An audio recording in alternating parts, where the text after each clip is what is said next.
Buenos días. Esto va a ser una actividad en dual language, so vamos a hablar en español y en inglés. Primero quiero darle la bienvenida en español. Gracias por estar aquí en nuestra primera actividad del semestre hacia una economía social de mercado, Conversación con Jeff Furman. It has been a pleasure for us to have Mr. Jeff Furman here with us. He has taken time. I have taken him away from the beach and from visiting also and want to be here with us and discuss his view of business. The first thing that we're going to do is I want to present Dr. Jose Jaime Rivera. He is our president. He will give some welcoming remarks. Dr. Rivera. Buenos días. Good morning to everyone. It's really great to have all of you here today. We're in for a treat.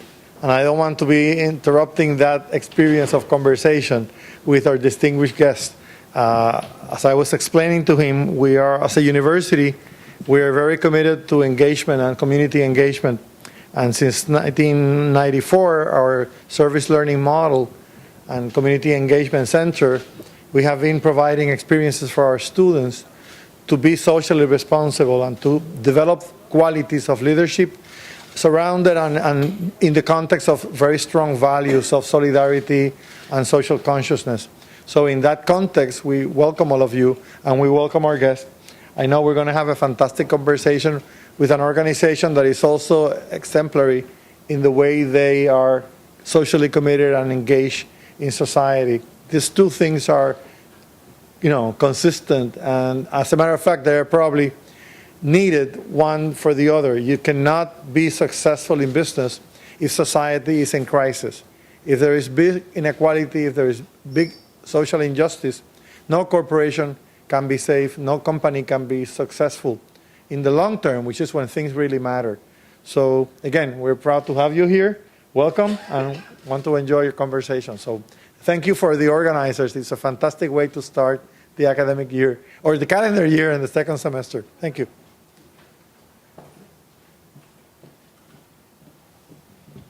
Thank you. I'm going to read a brief bio of Mr. Jeff Furman and some important facts about Ben & Jerry's for us to get acquainted. Jeff Furman was born in Troy, New York. He has a degree in business with a major in accounting from New York University and a law degree also from New York University. He's a member of New York State Bar. He has been involved in the development of Ben & Jerry's since its inception. He's the author of the business plan that laid the foundation of Ben & Jerry's Homemade. He helped craft the mission and the values statement of the organization.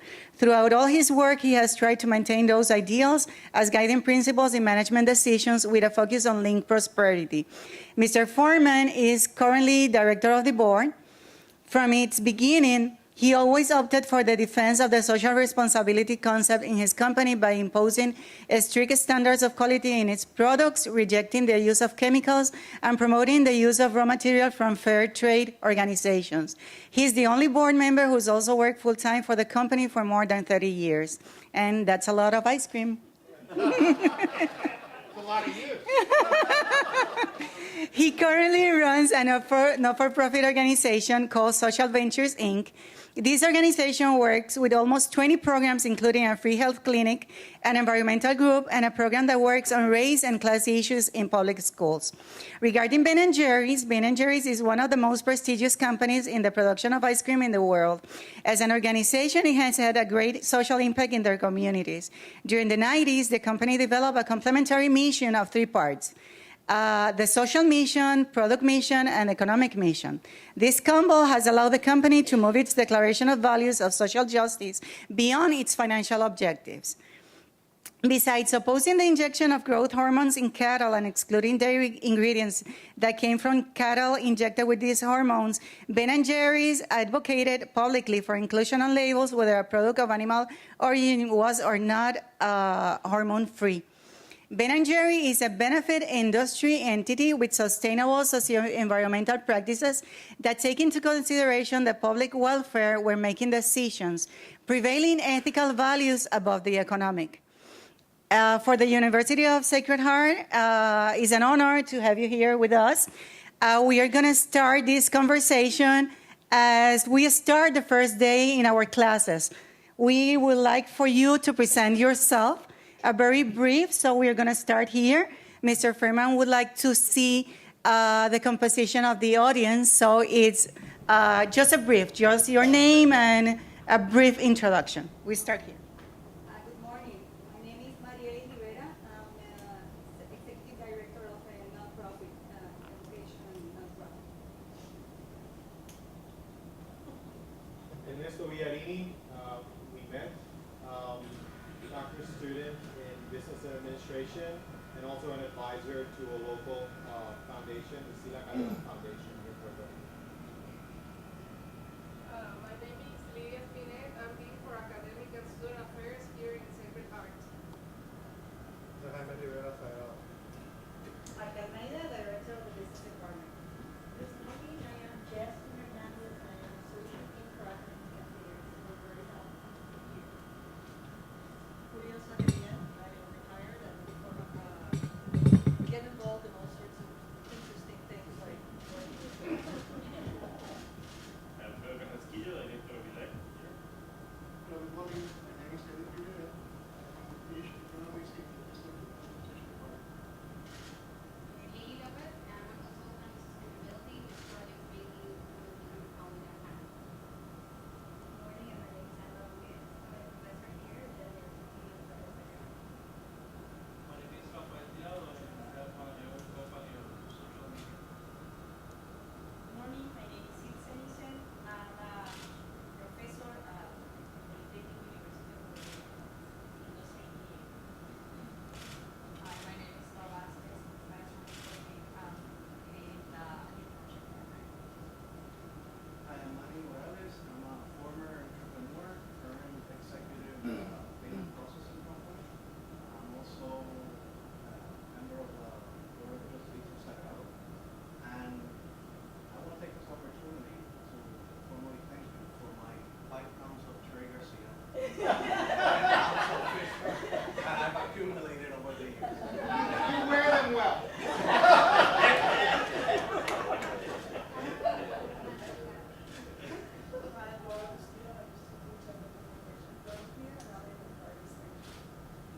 Hi, I'm Danielle Vasquez. I'm Vice President of Corporate Social Responsibility at Bella Group, a auto distributor of Furman. Blanca Perez from the advertising program. Hi, Harold Sarva. I work as a freelance graphic artist. Iliana Ballester, professor at the advertising program. I'm John Paul Ayala. I'm a conflict mediator and former entrepreneur of the consultant for Furman Solutions. My name is Javier Hernandez, professor at the Business Administration Department here and consultant for various small businesses, especially cultural organizations. Pedro Fraile, Associate Dean of Students Affairs. Hi, I'm Karen Soto. I work as an executive coach. Good morning. My name is Tanya. I did work for a lot of years in jewelry craft. I was not a son. I did have a business without distillery, but it was good. So it's a pleasure to meet you, the ice cream man. It's always good to meet the ice cream. Hi, good morning. Fernando Quiles, financial coach for a student here at the University of Sacred Heart. My name is Enrique Fernandez, marketing professor here in Sagrado. Good morning. My name is Nora Torres Andrade, professor of business administration. No, I love chocolate. My name is Antonio Rosado. I'm an economist. I used to teach economics and finance here at the Sacred Heart University. I'm president of the board of directors of GLOCO, the Puerto Rico network of the main principle of the United Nations, and we are working hard on that area at this point. Good morning. I'm Rafi Yopar, professor of economics and entrepreneurship here at the University of Sagrado Corazon. And I'm also director of an alliance that promotes the economic, financial, and entrepreneurship education.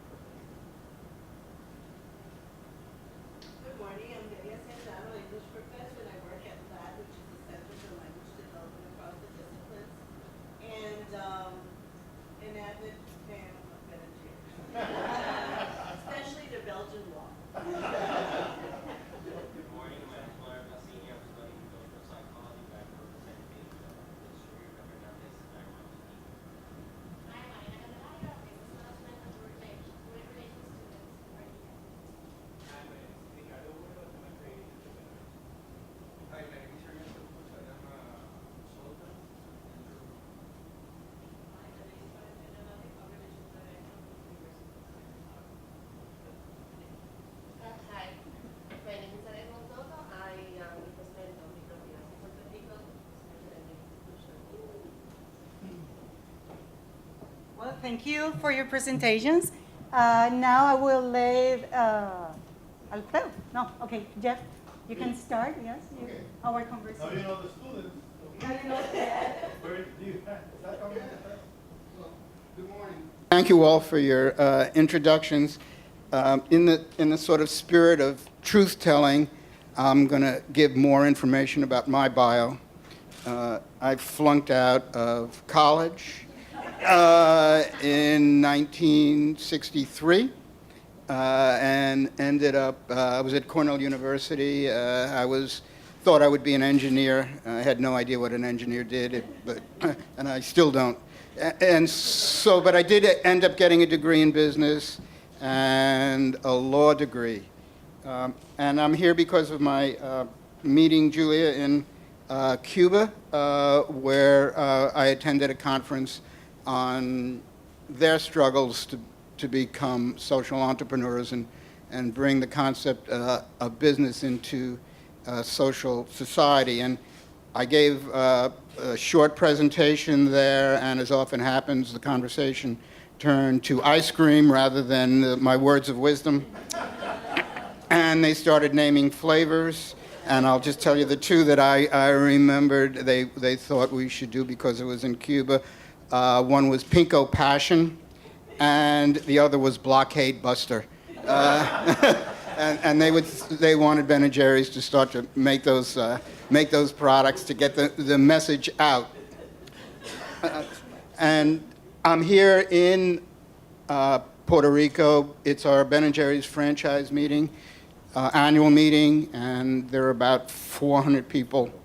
And I'm happy to be here and escape from that madhouse. So I am not sacrificing any time at the beach to be with you wonderful folks. It really is a pleasure, and I'm looking forward to the conversation and some of the issues that might be on your minds about developing a transformative economy, one that's based on social justice and environmental justice, because from a personal perspective, I really believe that's the responsibility of business, and that's really the underlying theme of a lot of my life's work. And as we went around the room, I always, and I'm not going to do that this time, like to really ask the question, not so much what your title is, but what you view your life's work to be. It's sort of a way of really getting closer to what people's hopes and aspirations are in their lives for their work. But I'll tell you a little bit about our Ben & Jerry's story, where we began, some of our struggles of trying to run this company the way we have, and also bring you up to date on the fact that we are owned by a multinational company now, and what that means, and how we are operating within that milieu. So I will try to do all that, and then, of course, parts that you want to learn more about, we'll have a question and answer period. So I have been involved with Ben & Jerry's for 35 years, since it began in 1978. It was said in my bio that I helped write the first business plan. So what really happened was I sat around with Ben & Jerry, and we said we have to write the first business plan. And they said, well, we don't know how to write a business plan. So I got a copy of a business plan for a pizza parlor. And this is way back, we whited out the word pizza and put in ice cream. And we took, number of slices became number of cones, and ovens became freezers. So with all that introduction, you can see that you've got somebody brilliant sitting up here in front of you. To go with. And then they started this ice cream company, and here are some of the things that we had with it. We had no money. We had no connection to the community. We established an ice cream company in a very cold climate. And Ben & Jerry's individuals did not know how to make ice cream. And Ben, who was put in charge of flavor development, has a very poor sense of smell. So you put all those wonderful attributes together, and you've got a path to success.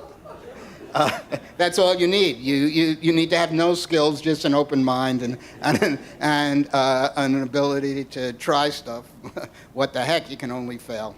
So actually, I met Ben at a school for disturbed adolescents, which is, I always have to clarify that because we were staff, not the adolescents.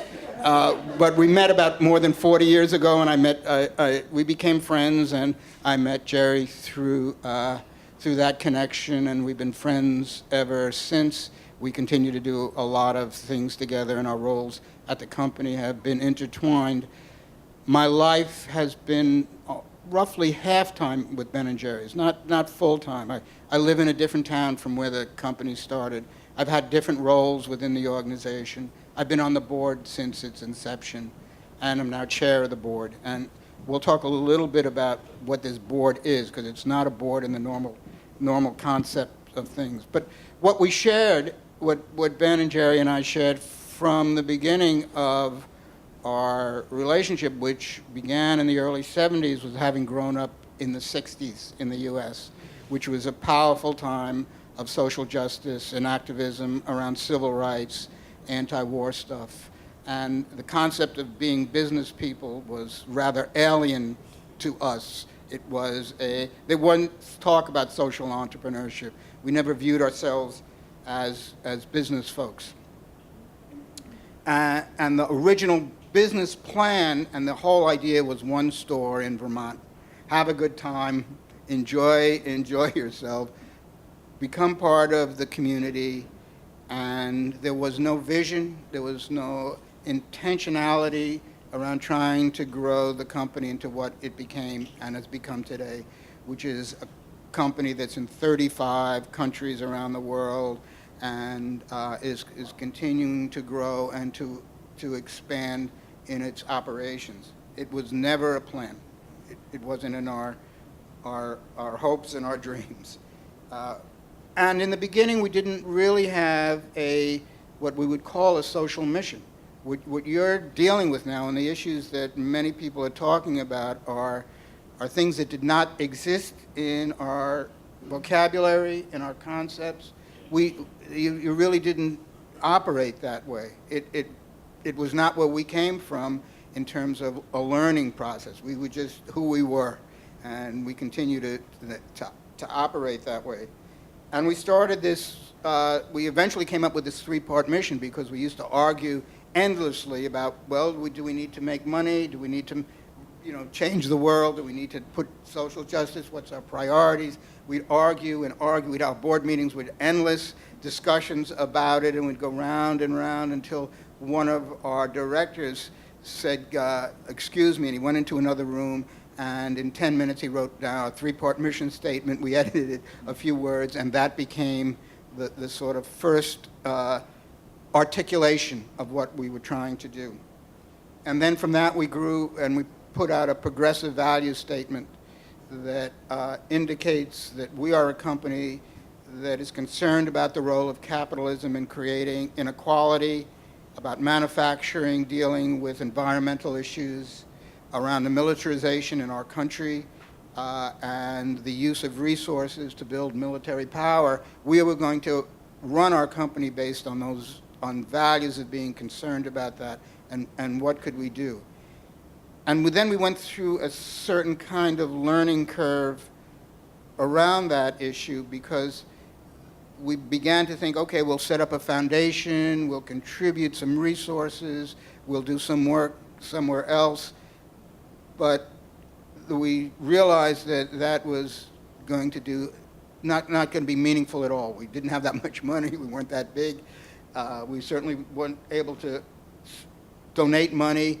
We came to us in sort of this light bulb, which is probably something you all have thought about, is it's how we run the company day to day that matters.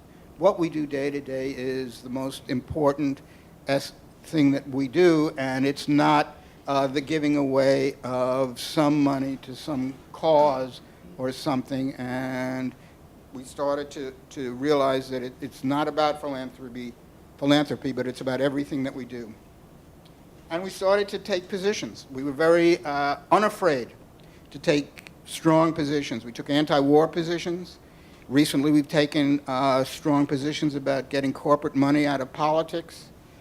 We pay a living wage. We've always had a very strong wage program. When we first articulated it, we had a salary ratio where nobody at the top could make more than 7 times what anybody else made. And we really stuck to that as a corporate value, with the understanding if you're going to talk about linked prosperity, that you've got to live linked prosperity. And that was just one example. Eventually the board changed changed the salary ratio. It was such a struggle to recruit, and some of us were opposed. It was very close kind of thing to struggle with, but we substituted with a very strong living wage component. We now pay over $16 an hour plus benefits to start. That's what you do if you walk in. That's over $30,000 a year when you come in without skills into our company. And that has been an immensely beneficial part to the way we operate. It's actually very positive to the success of our company because there's a lot of loyalty and for folks who work. And this year is the first time we're going to do a study of Waterbury, Vermont, where our first big plant is located. What is the impact on a community when a major employer pays a wage that is more than double the minimum wage? And what is the impact on that community over a 20-year period of time, both pulling up wages of everybody in that community, about dealing with the multiplier effect of people having money to spend in that community, and deal with every aspect of what it is so that we can say to folks, this is the difference it has made. We happen to have been doing it for a long time, so we hope that it's going to be very meaningful. I'll just go through a couple of the other things that we do as a company that are somewhat unique. We are moving, we're not there yet, we're moving to be 100% values-led. That is where every ingredient, everything we use will be a product relationship with a social entrepreneur or a company that is producing it in values. And one of the parts of that is fair trade. So we are moving 128 ingredients to becoming fair traded from around the globe. And this is a commitment, and we're pretty close to being there. So there are a few ingredients that don't quite qualify, but we will be there probably by the end of this year. We've made a commitment to be GMO-free and have been involved in various litigations and consumer activism around the United States and California and Washington. This year we'll be involved in Vermont and Connecticut and other states that are trying to legislate the right for consumers to know and make their own independent decisions. And on the other side of this is Monsanto. It's also Unilever, and we are owned by Unilever, but we're doing it anyway. We took out the big billboards, and I love my activism side there, so it still exists in Germany. And so we are doing that.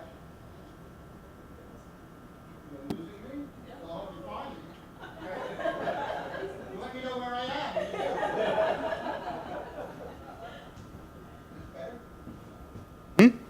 Yes. Yes. All right, I got some no's, some yes. I like having different opinions. Until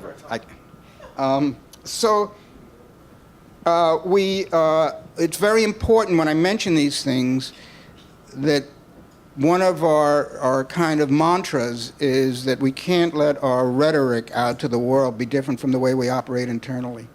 And that doesn't mean we're always going to be so consistent and so right on without being subject to criticism, but we are paying attention to, if we're going to stand up for more equality, we have to run our company based on that principle. If we're going to stand up for fair trade and small agriculture and food security and food sovereignty issues, we have to operate our company based on those principles. One of the other places that we operate our company like that is through our foundation. We do have a Ben & Jerry's Foundation that the decisions that are made as to where the money goes are made by the men and women who work in our plants, not by, I'm a trustee of it, Jerry's a trustee of the foundation, and we've operated this other way. We are rubber stamps. We are proud to be rubber stamps. We have not challenged a grant made by our employees to anybody else. They are made by the men and women who actually do the hard work of making our ice cream, and they do that by committee. And we also take them on an annual trip. We've taken them to, and I'm sure that we were the only company at a place called the Excluded Workers Conference. I don't know if folks here know what excluded workers are. Excluded workers are workers who are not under the federal legislation. They're domestic workers, day laborers, taxi cab drivers, restaurant workers who do not qualify for some of the labor protections that our legislation tries to cover. And they use the term excluded because they are literally excluded. We take our employees to meet with the excluded workers in solidarity. Last year, they became very interested in immigration issues. We spent a week with the people on who were giving the grants, about 15 of them that are elected from the various plants to do this. And I went and Jerry went. We were in Arizona. We walked across the border. We dealt with the immigration issues that are happening in Arizona right now. And they got to see a visual and experience what life is like on those border communities, both on the U.S. side and on the Mexican side. And so we feel that this is the way, this is how your employees, it adds a value to their life and experiences that they get. So we try to run our foundation as well. In the early 80s, and when the company was just starting, we needed to raise capital, a business issue, and we took part of our company and we sold it to the community. We sold it to Vermonters. You had to live within the state of Vermont to own it. So all of a sudden, we had 3,000 Vermonters own part of Ben & Jerry's, and Vermont is a small state, and when we had shareholders meeting, we did it at a time that was convenient for folks, and we had the largest gathering of Vermonters ever, and all of a sudden the politicians said, we have to come and say hello, the governor needs to come, and the senators and the Congress folks need to come, and it became this huge event, and in our style, we turned it into a 3-day music festival that people would come to, and it became, all you had to do was pay for parking, $10. But that led to some of the issues that moved the company along as we became bigger. Ben, Jerry, myself, or anybody else didn't have a clue on how to really run an organization this size, nor any interest in it. We were just not cut out for that kind of role. And we started to hire professional management. And we lost the salary ratio. And at a time that we started to hire professional management, their compensation, because we had lost the salary ratio, began to be in stock options. And stock began to be held by people around the country and around the world, investment bankers, employees at the high management level who were motivated by the stock price. And that, plus some difficult, we built another plant and came way over budget, and some members of our board from a more traditional business background started to panic and said we had to run this thing professionally. And that became a big struggle when they came in with the options, because that's the only way they would come into the company. And all that precipitated the eventual sale to Unilever, which was a sale that we tried to keep from happening for 18 months. Unilever said they never had gone through a negotiation like this because we didn't want to sell. We didn't talk stock price. It was not what we were about. But we were there in these law offices, on the top floor, in these big law offices in New York City, and We had our board, and our board had consisted of 9 people, and there were 8 lawyers representing the 9 of us and sitting around in the back, and it just went on for this whole time because we did not want to sell the company. It was not our intent, but the pressure from the investment banking community and from our professional managers kept pushing this thing along and pushing it and pushing it. And finally, the board decided to sell the company. There were 2 groups bidding on it, and we said, make your last offer. And we ended up selling to Unilever. And the reason we chose Unilever was because Unilever was willing to sign a sales agreement which establishes the board of directors that I am on, and gives this board of directors significant powers. And those powers are as follows. This agreement goes on in perpetuity. It does not end ever. It's a marriage you can't get out of. You are stuck. We are stuck with each other. We control 9 of 11 seats. And Unilever puts 2 people on the board, one a representative of Unilever and the other the CEO of the company. We have legal powers which prevents Unilever from changing the quality of the product. They can't change any of the formulations without our okay. They are required to pay a living wage in perpetuity, which has a formula of how it's determined. And it was an interesting part of the negotiations because one of my important deep beliefs is my responsibility to the employees of the company. And during the negotiations, near the end of it, I asked to meet with the Unilever folks as a last thing. And I went to them and I said, I want to protect the employees, and I want them to continue to be paying a livable wage. And they agreed to that. And then I said I wanted to have the right to sue them in case they didn't. And they gave me standing to do that. And they said, okay. And then I figured I was on a roll. And I was doing very well. So I said, and by the way, if I sue you, you're a huge company, and I'm some kid out of the 60s, what do I know? You have to pay my legal costs. And I think we wore them down because they agreed to do that. And the way it is, so in the agreement, it's in my name, and of course I transfer it. So there are 2 of us that have that power, and then I will transfer it to somebody else who will continue to have that power on in perpetuity. They have to maintain a social mission which has to grow at the rate of sales. So, and that's a complicated, we haven't quite figured out how to measure it, but we are doing it. We do have a social audit that comes out that is done by an independent person, and there's some formulas that we've developed about how they have to grow the investment in this over time as the company grows. And all of that is within the power of this board of directors, which now has what I would consider a nice mix of people with very progressive politics and folks with business skills who believe in this. So we have a wonderful mix, and we have 8 of the 9 seats filled. 4 are filled by women, 4 are filled by men. They are now pretty much divided equally between those of us who've been around for a long time and those of us who will drive the company for the next 20 years.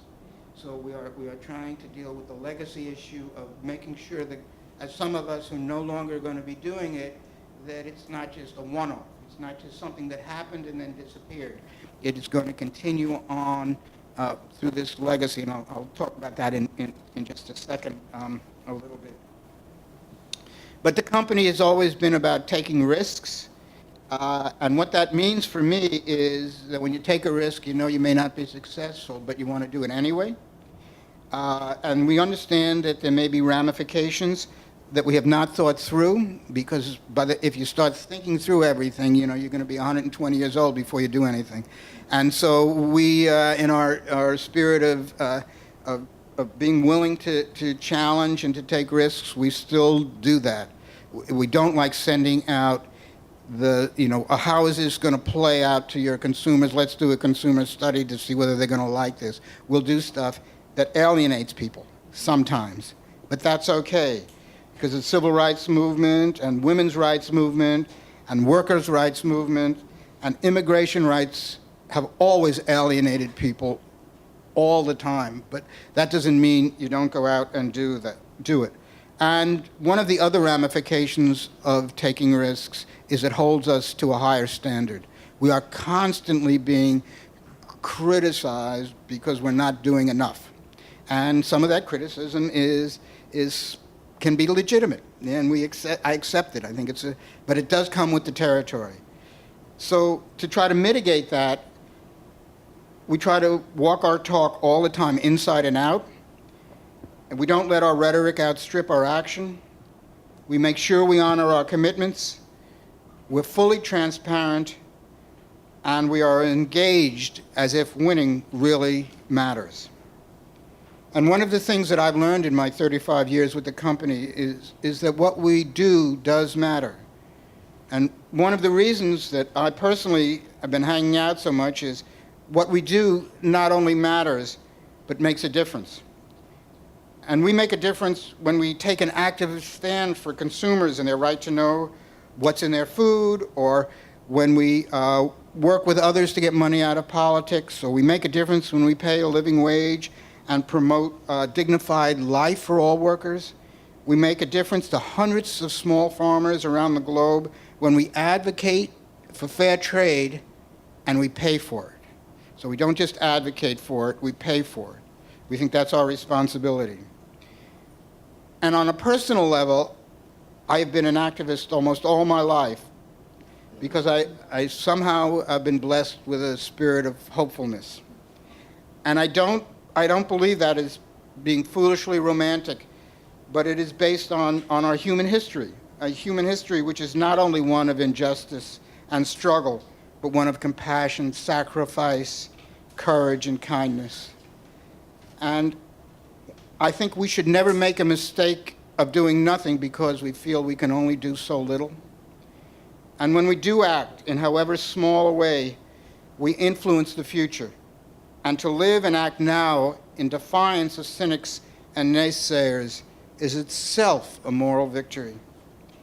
And this may mean that we step out on nothing, hoping to land somewhere, but the beauty and the joy of stepping out is that we join a multitude of caring people, many of them, like you folks in this room, working on the most important issues of our day: climate justice, racism, poverty and other inequities, peace with justice, water and food sovereignty, and human rights. And I'll just leave you with a quote from Arunata Roy. I don't know if you have heard this, but it is the following: the trouble is that once you see it, you can't unsee it. And once you've seen it, keeping quiet, saying nothing, becomes as political an act as speaking out. And I have seen many things in our human struggles that require us to continue to speak out as strong as we can. And I'm 70 years old, and I'm looking forward to speaking out for another long time and joining with you folks in doing so. Thank you.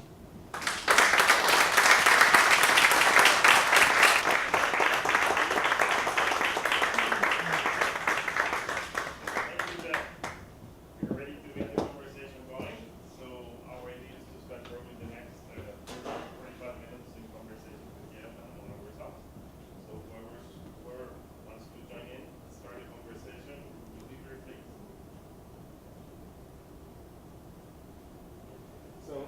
So I was always interested in the salary ratio challenge that you guys faced. When I did my master's, it was one of the case studies that we studied. I mean, and it really got my mind going about a lot of things, because I thought that if more companies were able to do this or guide themselves by that particular piece, we would have greater income equality. But as you shared with us, it was a very big challenge to try to keep that. And you mentioned that the board decided to try to compensate or keep some of that by raising the starting salary of your employees. Can you talk a little bit more about what your experience has been with that, and if you think that it is possible for other companies to do this? So the question of the salary ratio is an interesting one, because when we went around and spoke or did anything about what was happening at the company, for me and for others, it was always the most radical thing that we did. It really challenged the system. And as we grew, the system can't move in that direction, and it was very, very hard to do that. I think there is way more opportunity to bring that back here in the year 2014, because there is this burgeoning discussions that I see happening globally about the role of business. And also, I mean, the Pope is talking about inequality. Everywhere you can see it. There are movies and documentaries coming out about inequality. And it's an impact on the businesses when people can't afford to go and spend $4 for an ice cream cone, or $3 or whatever it is, because that's it's a half an hour of their wage.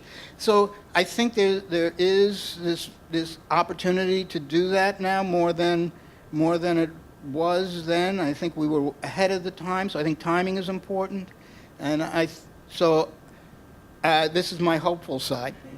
And my hopeful side said, yeah, we have to bring it back, and it is reining in the movement. The Occupy movement set a standard. It showed the world in a very short period of time that there is a global consciousness around inequality. I mean, people criticized the Occupy movement, said they didn't know what it stood for, but that was one of its key tenets. The 1% mem, that whole thing that came out. So it exploded, and no one could have, no corporate, no PR firm, no anybody else could have said, you're going to put 17 kids in a park on a square block in New York City, and it's going to explode around the globe. And we as a company came out with a statement standing in solidarity with the Occupy movement. So I think there's such a demand now on so many levels. It doesn't mean it's easy, and it doesn't mean there's not a lot of pushback, but to deal with this inequality that is happening on the globe. On the operational part of the business, you mentioned quality as the main ingredient of the company, and because of that, I think you can pay probably double what everybody else is paying. How do you maintain the quality, and how do you keep that expanding? Well, we maintain the quality of the product by not allowing the formulas to change, so that it's done in a very operational way. It cannot change it, and there was one time that Unilever actually changed it without letting us know. And it became, in this 2008, we had a huge fight with Unilever. And as I said, we can't get a divorce. So and then they went back. They went back and we get quality reports. The board gets quality reports on a monthly basis, and we're fanatic about that. We get customer complaint issues, and we have become crazed about it, because in their portfolio, they do not have a high quality products. They are products that don't. They have many. They have Dove soap. They have good products, but they are not of the super premium thing. So it's not in their thing to do it. And they had Breyer's ice cream. Are people familiar with Breyer's ice cream? Well, if you go now and you look at Breyer's ice cream, a lot of the flavors can no longer be called ice cream legally. And if you read the containers, they're called a frozen dessert, because they've sucked the quality out of it. It's it's not legal ice cream anymore. And that is the nature. And that is, the question is also really important because one of the lessons our board has learned is that constant vigilance is necessary because there is a systemic cost-cutting philosophy that operates within companies. They're always cost-cutting, and they'll suck the quality out of it. And over the long term, that will make a difference. But the way people in Unilever work is that they really stay in their positions for about 3 years, and then they move on, so they've got to make a mark, and so it's very financially bottom line driven. And so we have to be constantly vigilant around this stuff, and that's the nature of trying to maintain a high quality product. It's not easy. I mean, you think about the car companies in the U.S. I mean, they tanked. They can blame the unions all they want, but I remember when General Motors became a car company that couldn't compete on quality with all the new Japanese companies, and that really changed what happened with them. Jeff, on that question, does the board have any say on the price, the final price consumers pay for the ice cream? I mean, could we end up paying $10 for a pint somewhere? Well, we won't sell many pints if you do, but no, we can't control that. That's actually a complicated legal issue around controlling prices because our customers are not necessarily the people that buy the ice cream in terms of who pays the bills. It's distributors and other folks, and so you can't even control the price legally, but you certainly have a lot of influence on it. But we can not do that. We can do it maybe more within the franchise system because it's a different legal structure, and that franchise part is a very small part of our company's operation. So the last few years we have not had any price increases. They're very sensitive to the elasticity of pricing. Okay, and I have some other questions. I think the Ben & Jerry's story has to be one of the most entrepreneurial, inspirational stories out there. I mean, the notion of two guys starting this business, just experimenting with flavors, and now you telling us that you had no idea what you guys were doing. I think it's even. You think that's a new business course here? Please join. Well, we're going to take away what you know. But that's where I'm headed. I mean, you guys must have done something right. I want to, looking back, what was that? And two, could Ben & Jerry today create what Ben & Jerry's is today? Could they start a business like that today? I think the thing that we did right is we stuck to who we are, and we brought that to the business all the time. It was mainly, it wasn't green marketing. It was done from the heart. It was done from feeling that that's our role, that's our area of that's what we want to do, that's what we believe in. The truth is the world does not need another ice cream company. And even before there was a Ben & Jerry's, it doesn't need another ice cream company that puts candy and peanuts and fruit in ice cream. The world would be fine without it. But we just operated it from our heart and operated from what we saw our role in life and our work life to be. And I think that can happen at any time. We did have a strong commitment early on to the quality of our product. After we've been in business for a number of years, we used to say, well, our social mission and the press and the image of the company might get people to try it once. But if it doesn't taste good, it's not going to. So we have to blend.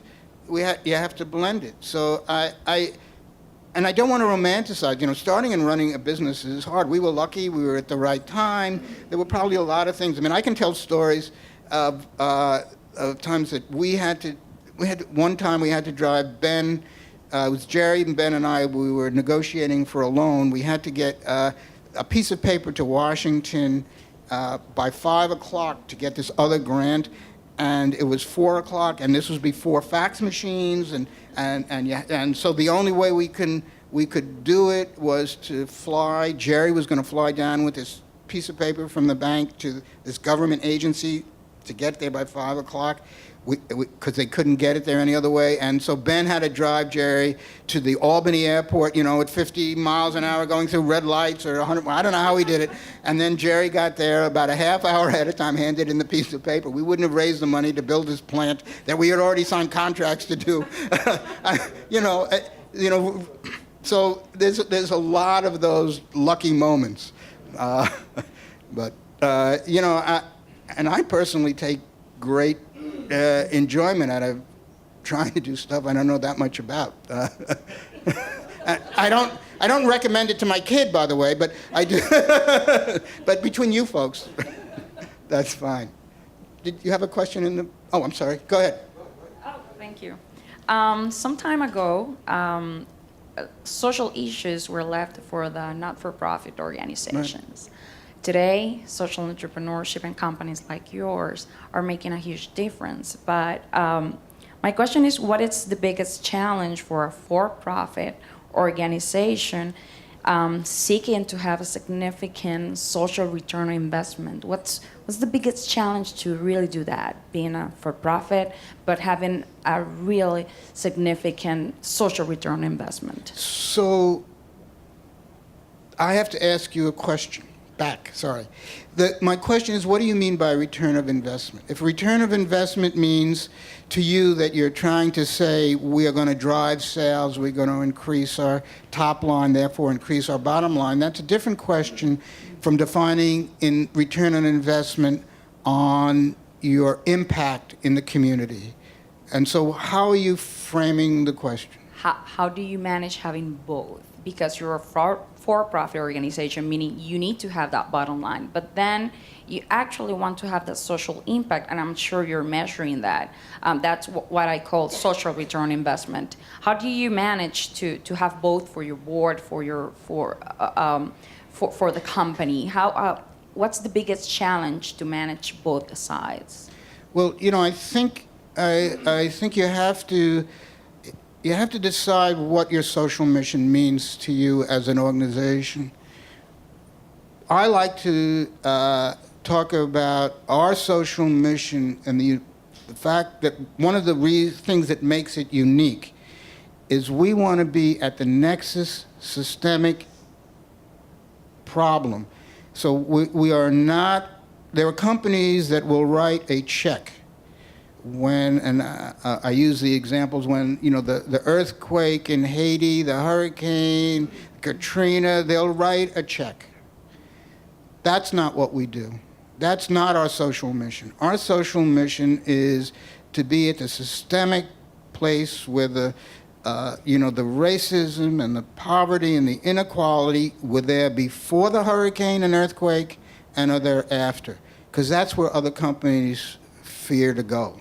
That they are afraid to go there. And if you're afraid to go there, you won't be able to get to your question because it won't mean anything. It won't resonate with customers. So when I talk about the fact that we do things that alienate folks, we also do things that make people very loyal to the brand because nobody else is doing it. There are very few companies willing to step out into that arena and challenge it. We are planning, for example, in 2014 to support the Robin Hood tax. Do people know what the Robin Hood tax is? The Robin Hood tax is a tax on Wall Street transactions that people are pushing to put out there. It will raise billions of dollars to deal with the social issues that people are aware of. We're willing to go against that. We're willing to say that a corporation should not be able to, is not a person, and money is not free speech, and we're willing to challenge it. So it's a different place to be, and you have to you have to measure it also in the totality. You have to look at where not each investment will yield the kind of return you want to do. But when we talk about our three-part mission, we say each one of these missions are equal. The economic mission, the product mission, and the social mission. And then, because of my legal training, I say, but the social mission is the first among equals. And that's what drives the organization. So when we have a driver, we measure ourselves against that. And the thing, we may not have won every campaign we've been involved in, but we have at least, I can feel good about what we've done, which is help push this whole movement in the economics of it. So I don't know if that's that helpful. And the other thing I will add, one quick thing is that the Unilever, and I think maybe other companies may use this term, KPIs, key performance indicators, so you get measured on your KPIs. We have a KPI for the CEO, the one person that we supervise. In this case, it's a man. His KPIs have a social mission component as well as an economic component. We measure that, and his pay is determined by his success in both those arenas.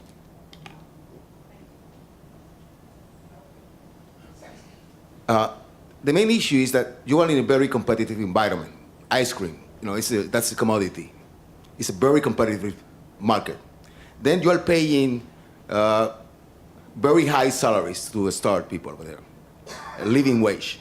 We are in the discussion now about minimum wages in the United States and Puerto Rico, and this is a very, very touchy issue, mainly because when you are in a very competitive market, the prices that you are going to set are going to be set in the market, okay? The revenues are going to be set by your productions. And then you are paying a very high salary. The only way that you can pay high salaries because these people are more productive than other people. Otherwise, you will be bankrupt.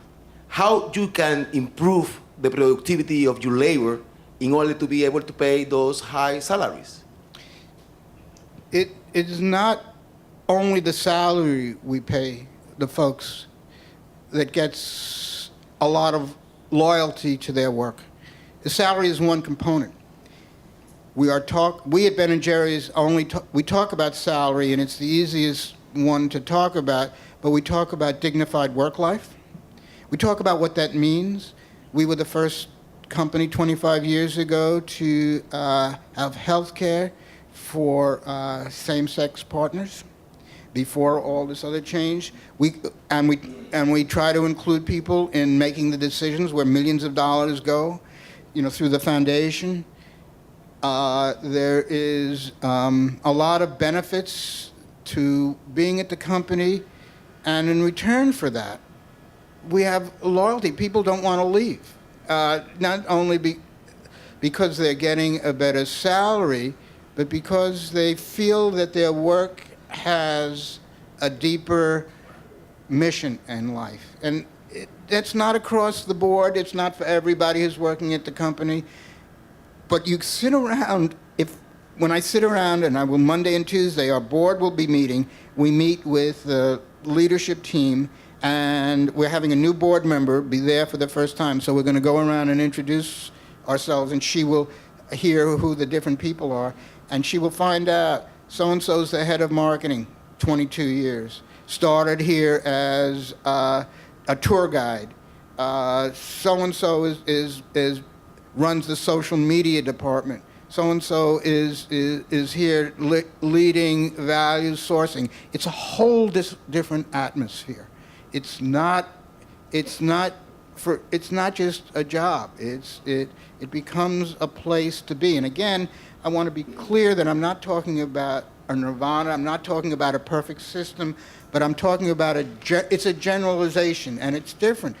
Most places where people work, when 5 o'clock hits or whenever, people want to go home. Their life is outside. It's quite different in our company, and people have worked together for 20-something years, and they take care of each other and they care about each other. It's a different place. Good.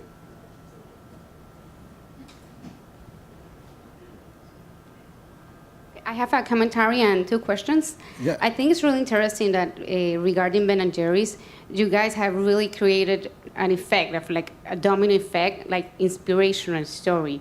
And I think that when you guys started, and now maybe even more, you are a story to emulate.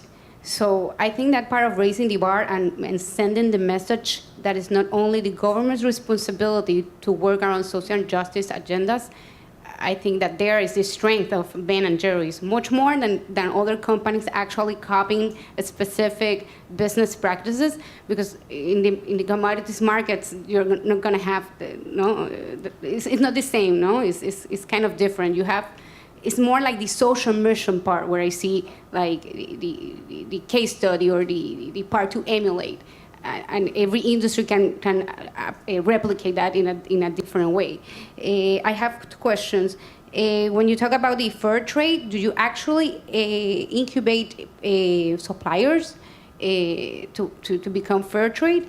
And what have been your role in developing countries regarding educating key stakeholders about the responsibility of maybe actually fair trade and CSR? I think I want a little bit of information regarding that. Like when you go to Latin American countries and you have to actually, society doesn't work, institutions don't work, and why is this important, no? Okay, let me see if I get both questions, and if I haven't, speak up. So the first question was around fair trade and incubating potential suppliers. So we don't do much of that. We do some, and we have done some in the past. For example, there was a company in Yonkers, New York, that we still work with, that's called the Grayston Bakery. They were a social enterprise before the term, I heard the term, and they work with folks who have been getting out of prison. And we started buying brownies. They made high-end baked goods and brownies, and then we started buying all their brownies and putting them in our products. And we still do that. We've been doing that for 25 years. And they've grown, and they sell us millions of pounds of brownies. The word millions is important because one of the parts now is we become so big, even though we are 1% of Unilever. You know, there are groups that I can talk about, and Ben & Jerry's, oh, you're humongous, you're a huge corporation. And then you go and talk to the Unilevers of the world, and you're like nothing, and you're small. But we're still big enough so that if we go and try to help a small entrepreneur or a small farmer start something to use, that we become completely responsible for their success, because we're their one customer. And so if their product doesn't work, let's say putting it in the ice cream, and the consumers don't like it, and we stop doing business with them, everything they've done can't get translated anywhere. And how do they supply us with enough things so we can make the product how it has to be made and distributed? So our size has become a hindrance from us doing that and actually working with startups. And it's a struggle. It is. So what we are doing now, we are funding an organization we haven't picked on to actually add value added, so that you can take the coffee growers and make coffee and they can sell it and do other things. So trying to help them in that arena, but actually becoming part of a supply chain where we need 6 tons of almonds, and they have 14 trees on a hectare of land. It's a tough marriage to make. Anyway, so that's the complication of the issue. And your second question? Yeah, my second question was more about your role in terms of educating governments in developing countries. Yeah. It's very interesting to me around this issue. One, the corporate and the private sector is always saying governments are so inefficient, they shouldn't be doing anything, let the private sector do it. So I try to say, okay, private sector, go ahead and do it. The government wouldn't have to do it if you weren't doing it. But what we do when we enter a country now, first of all, we try to use different language. Don't enter markets, we enter communities. And that changes your philosophy of what you're doing. every single community in the world has struggles. And we try to identify early on, the board has set a policy. If you choose to go into another country and do something with Ben & Jerry's, we want to know what your social mission is from day one. So, for example, we are going into Brazil. We will be opening a store in Sao Paulo. There is going to be one store. There's going to be a small social mission that they're going to get engaged in based on conversations with NGOs and other folks in Sao Paulo.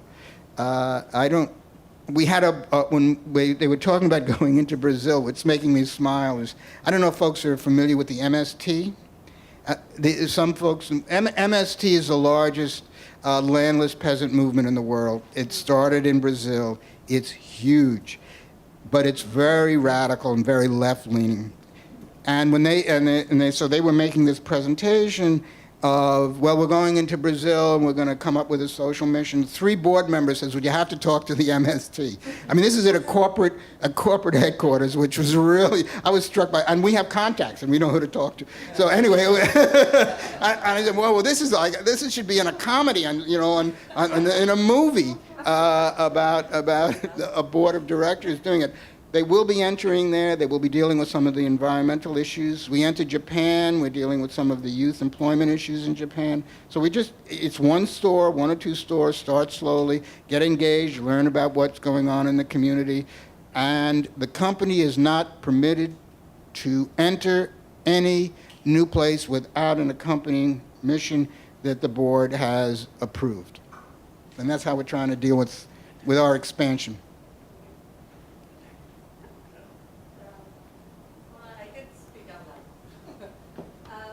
I would like to ask you a little bit about the corporation. Yeah. Briefly, what we do here, what my company or where I work for does is we have a social mission, but we are a for-profit corporation. We do micro-lending to people that do not have access to the regular traditional banks, only micro businesses. So basically it's a social mission, but we are not a bank because we cannot operate as a bank, but we are under that umbrella, I would say. We are currently going through the process of becoming a B corporation. There's only one in Puerto Rico. Last time I checked, maybe there's 2 already, but we could be the second. And I've been going through the questions. They're kind of tough.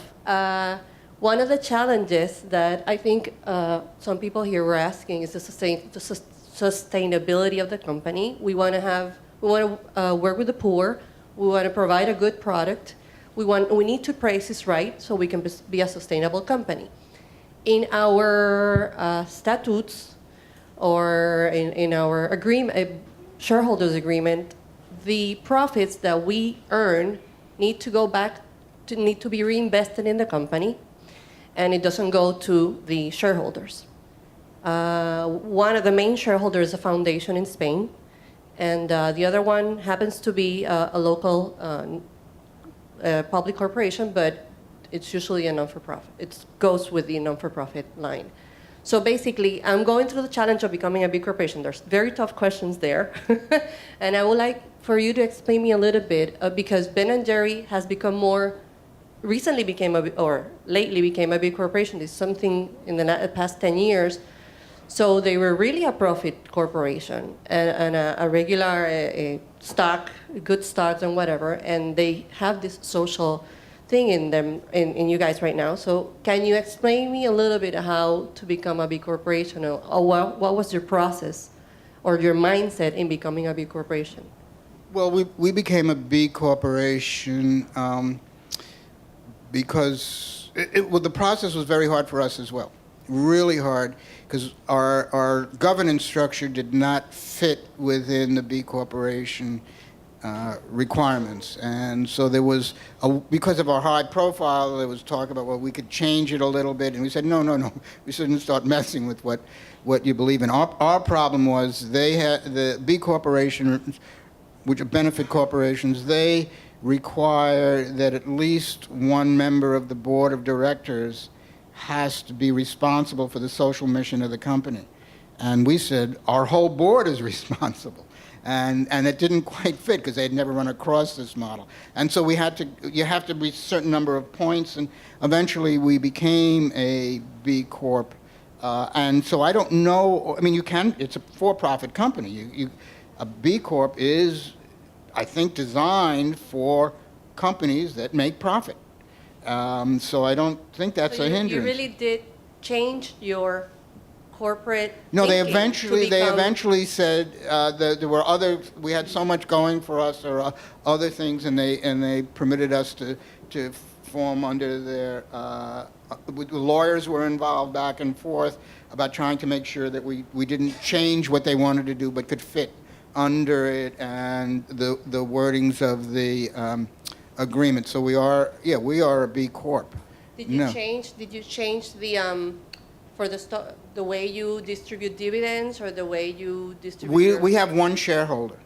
There is no we have one shareholder. We moved from having to deal with investment bankers and many shareholders to one, who is legally bound by an agreement that they signed now 13 years ago. So that makes it a difference. We don't have a lot of shareholders. We only have one. And if they ever sold Ben & Jerry's, the agreement goes along with what they sold. So there can't be any of this. They sell it to somebody and they sell it back or anything. And I just, while I'm talking about our relationship a little bit with Unilever, do you mind if I just digress for a second? We have a thing called, it's called the WOW process. And it's WOW, and it stands for Ways of Working. We are in constant, don't ask me, this is a corporate thing they came up with. I had never heard of it. And so we are in constant negotiations with Unilever about working together. Right now, in a very friendly, collegial way. So it is not a challenge to do it. But they recognize we do not fit under their system.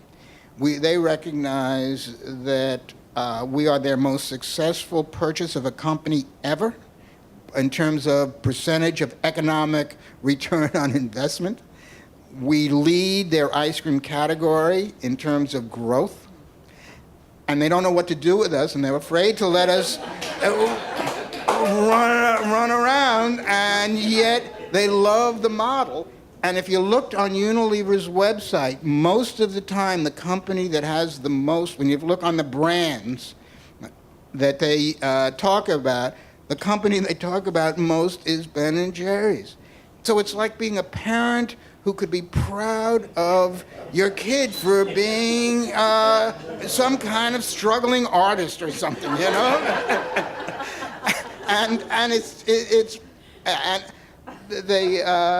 They're so frightened of this stuff we want to do, and they want to hear about it, and then it turns out, and some of it may not work, but they don't want to be caught down. And we stand on the opposite sides of this GMO fight, and they said, "Oh no, you can't do this," and I'll just do it a little bit, don't do it too much. Well, we took out a big billboard in the state of Washington. Jerry was there, and we take the position that it is legitimate and right to disagree. It's really okay. So anything I say about Unilever is not a pejorative. It's not meant in a pejorative, judgmental sense. It's meant that we disagree. Unilever was they're part of the Grocers Manufacturing Association that put in $46 million to defeat the California Consumers' Right to Know proposition. And here we are, their renegade company. And so we've managed to live together. You know, that's digressing from your question. But we continued to work on the process. It took us about 2 years. I think you basically answered the question. It's just that the whole mindset of the corporation is not the regular corporation mindset. Yeah. That's it. And the second question would be, what's the purpose of the foundation? Besides the employees, you talked something about the employees. The foundation funds small, very, very progressive organizations around the country that are membership-led. So they aren't NGOs, fancy NGOs, but they are when a community group takes on a systemic issue and is dealing with its, say, education or health care or anything else, and it's community-led, where it's at grassroots. U.S. or worldwide? It's just U.S. It's too small a foundation to deal worldwide. And we give small grants. We don't run around checking up on every few $1,000s we give and make the organization spend $2,000 of the $3,000, sending forms or flying to people. We don't believe in any of that. I actually think we're the most efficient foundation around. I don't know. Yours may be the same. I'm not. But we say we're gonna make mistakes, but we're not going to, because we're small grants. And money's a very funny thing. You give, if we gave a $10,000 or $15,000 grant to a big place, it wouldn't mean anything. But the money has so much more impact when it's an organization that needs $5,000 to do something to get off the ground, and we're able to help them do it. So that's why we have the foundation. We feel like we need to be there in solidarity with many groups in the U.S. who are working on these issues. And it's been a very interesting thing for me in my life, because I can go to a grassroots organization and be comfortable, and then I can also go, I was mentioning I'm going, in the end of this month, I'm going to be speaking at Walmart. I mean, and I don't know what the heck I'm going to say. And if anybody has any advice... Are you being escorted? Huh? Are you being escorted? In or out? Probably, mainly. But, I don't want to... I view this as an opportunity. I don't want to come on as, some raging lunatic, although you may have your opinions about that now. But, so this concept of dealing in so many different worlds, it is interesting, and that's the reason we have our foundation, is to do that and to be engaged in that part of the world. We were big supporters of the U.S. Social Forum. We helped get it off the ground. We love the people that did that. We also bring people to the World Social Forums several times as well from our foundation. Hello. I have another question. First of all, it's an honor to hear you talking. It's very inspiring, so I really appreciate that. Thank you. At a global scale, can you tell us if you've seen more companies moving towards social entrepreneurship, and if you see that that's a trend that you can really say we're part of it, we're inspired, and also have any CEOs from other corporations approach you and say we would like to make it the Ben & Jerry's way? And third, do you guys have any material out there for young entrepreneurs that could want to follow a path of being very socially conscious on their way to making their companies? I just wanted to know if you have any kind of programs or anything on. Well, there are the word sustainability is in every major worldwide corporation statement. Exxon has it in their statement. No offense to anybody here who's from Exxon, or small offense, but not complete. So everybody's talking about it. The question is, are they being held accountable to actually doing it? So I think it's gotten enough that it needs to be in their rhetoric, but not in their reality from the major corporate world. That's my view. Unilever is doing some amazingly good stuff around issues around palm oil. They're one of the leading companies in challenging the production of palm oil. They have a sustainable living plan. I'm going to be in London at the beginning of February, talking to them about moving it even more progressive. So I think companies, they're beginning to do it, but still with great fear and with great hesitation, and often doing it from a green marketing perspective, and not from the real values-led, let's do this because we have a responsibility. The question about social entrepreneurship is, for me, a very exciting dynamic that is happening worldwide.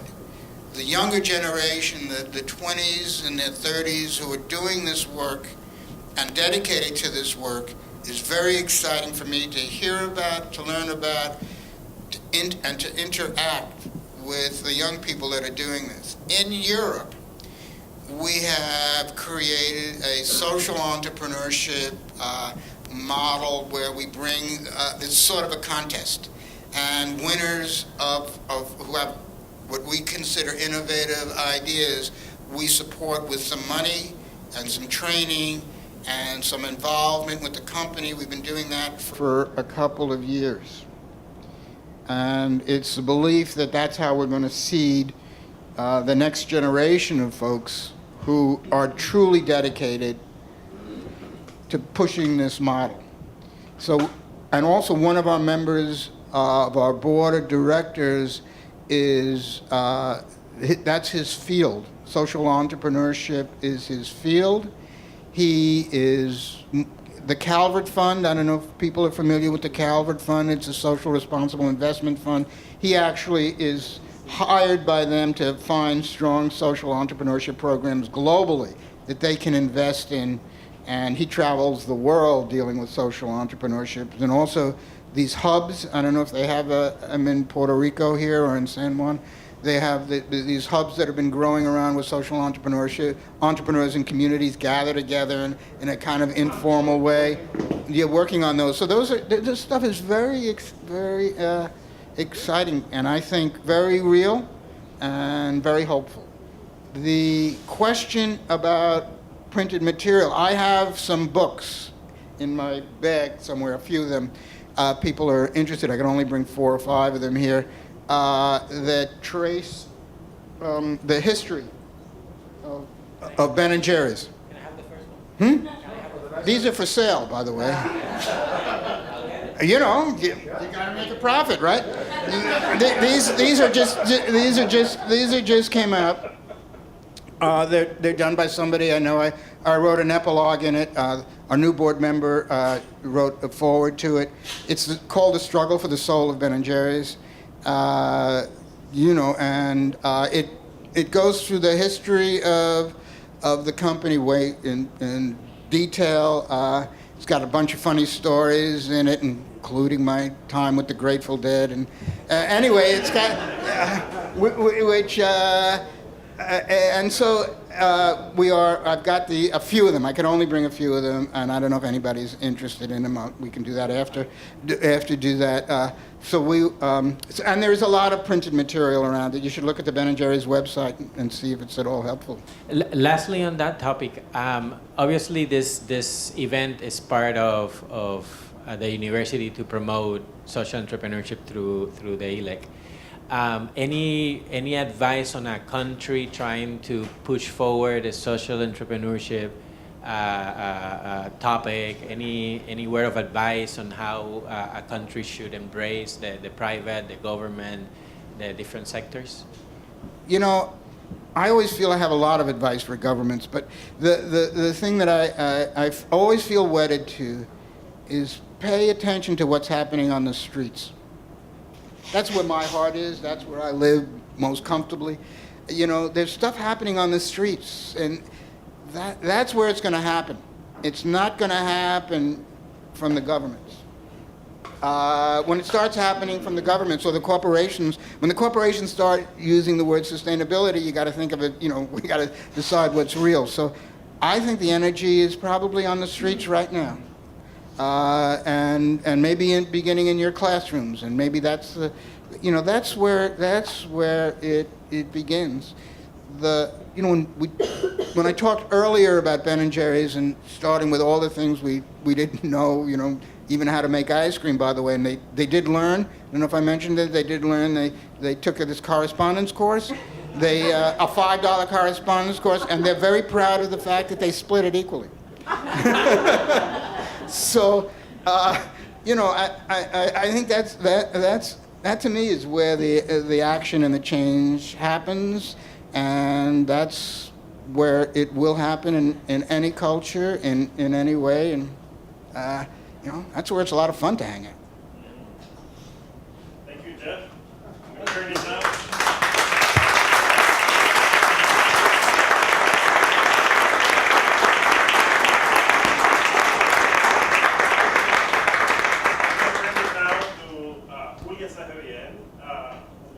Has been keen getting this together.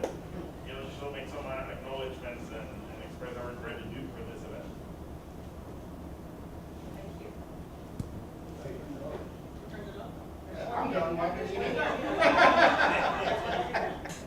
I'd like to thank the audience for being here. I'd like to ask Sagrado for actually hosting this, and definitely thank you, Jeff. And every time I hear you speak, it's a little bit like Monty Python, right? Now for something completely different. And one of the things that I was thinking about today is that you don't offer a magic formula. What I think you offer is a formula for magic. And that's an interesting thing because the magic has to do with tremendous mischievousness, right? It's, chutzpah, chispa, portarse mal, right? Al fin se puede uno portar mal. And do good things, right? There's a tremendous simplicity about doing good things that everybody knows what that is. And that also you don't go into this sort of nexus of systemic problems that you talked about unarmed. What's interesting is that companies like Ben & Jerry actually come into this with the greatest two-edged sword of the world, which is the firm, right? You can create tremendous havoc and do a lot of damage, or you can create tremendous value. I mean, this is like completely superhero kind of stuff, right? You're armed with the greatest value-creating machinery ever designed. And that value question is, for whom the value and what kind of value? And what's amazing is the commitment to a value that is collective and a value that your grandmother knew about and that we hopefully, our children and our great-children and great-grandchildren will never forget. And it's interesting because how to actually have that power has to do with responsibility. In the car, we were talking about power and responsibility, and of course, I'm a professor. I'm quoting Plato. And he's, of course, talking about Spider-Man. And we recite that Plato, Spider-Man actually said the same thing. With great power comes great responsibility. So hopefully, next time that any of us opens up our next little, pinta, the Ben & Jerry's, and allow me to propose the very first Boricua, as in Puerto Rico, flavor, which would be maybe something like Borinquen Boom. So the next time you open this pint of Borinquen Boom, I don't know if any of you are familiar with the cartoons of Asterix and Obelix, which are these French cartoons about magic formulas. As you eat the entire pint, may you remain equally as inspired to join this crowd of superheroes that can create good things in the world, make money, but make money for all, and have a good time too. So thank you for sharing with us the formula for magic. And on behalf of Sagrado, we would like to present something to you. We want to thank you for such an enriching conversation, and this is a special gift for you. Thank you. Appreciate it.